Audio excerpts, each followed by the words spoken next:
Well, nowadays there seems to be so much more attention on enhancing the male libido through prescription medications. But currently there is no magic pill for us women with low desire.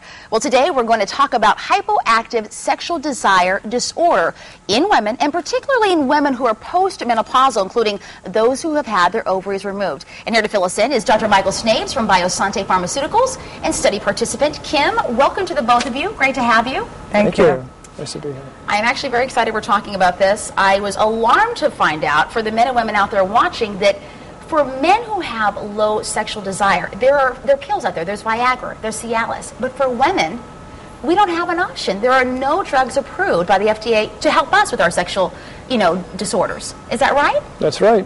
Why is that? Well, it's a little bit of a story, but to get testosterone approved for men, only blood level studies had to be done by the different companies.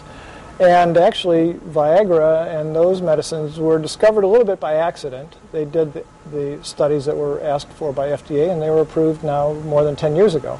So they've been around for a while. Let's break down what hypoactive sexual desire disorder really is. What is that? That's a lot.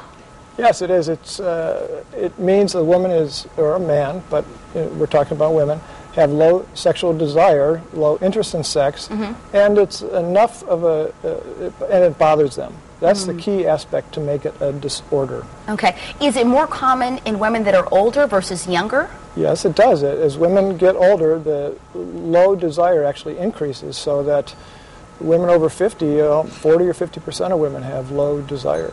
Now, Kim, let's bring you in. Was this something you were experiencing? Well, what happened in my situation was when I turned 40, I had a partial hysterectomy where they just removed my uterus.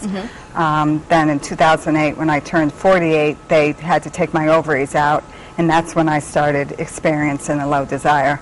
The low desire. Now, was this something that you were comfortable talking to your husband and your girlfriends about, or was it something you were kind of like, I don't even want to talk about it at all? I spoke to my husband about it often because I didn't want him to feel that it was him. I had no desire for him, and it was his performance.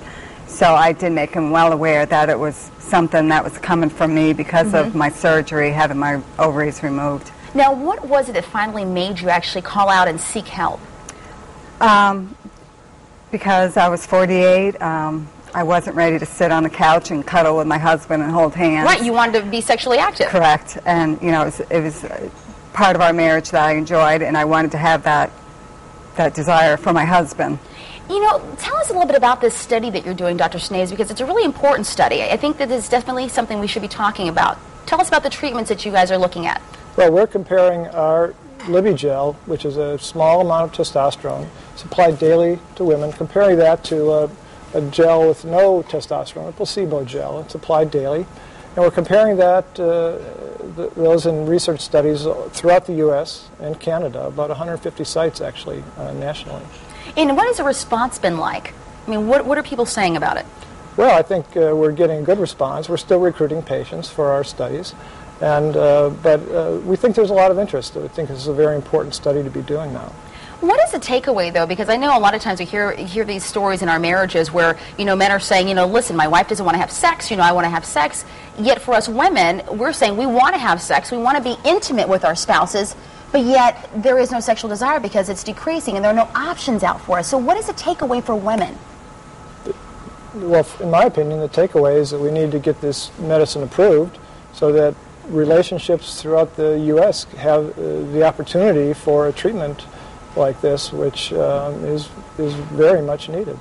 It's just astonishing to me, though, the statistic in terms of, all the men that are tested and have options versus us. So this is a national study. And women in Connecticut, throughout Connecticut, can actually take part in it, right? Yes, we have 5 research sites in Connecticut, actually. Tell us where they are. They're in Hartford, New London, New Britain, Ridgefield, and Farmington. Perfect. Now, how do you find out whether or not you're eligible for this? What makes you qualify to actually sign up? Well, there's a lot of inclusion-exclusion, but basically a woman who's had her hysterectomy, her ovaries are out, and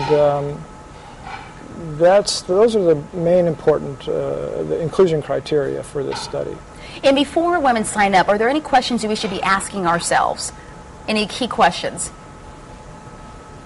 before we actually come and say, hey, listen, I want to definitely sign up for this? Well, I think if you look at, you could go to bloomstudy.com where there's a lot more information, but you'd have to say to yourself, do you have a low desire, and does it bother you? Does it bother you that way? Because not all women who are at any age have a low desire, but they're okay with that. But not everybody's okay with that. Kim, what is the takeaway for you as a woman to other women, just woman to woman? What should we be considering for women who have that low sex drive, who say, listen, something's wrong with me, I'm a little bit embarrassed, I don't know how to approach my husband, but I want to be intimate again, I want to start that spark with my spouse? You definitely want to have a conversation with your husband about it, but you can't be embarrassed. You have to go out there, and it's nationwide, as you said, and it's something that women need to know, that you shouldn't be embarrassed to talk about it. And, you know, and to get people out there and do these clinical studies, that's how we're going to get these things approved quicker. I love that. Thank you very, very much. Listen, let's put the information on the screen. If you are interested, you can get more information about signing up for this study by going to bloomstudy.com or just come to our website and click on Connecticut Style. Thank you so very much, Dr. Snaves.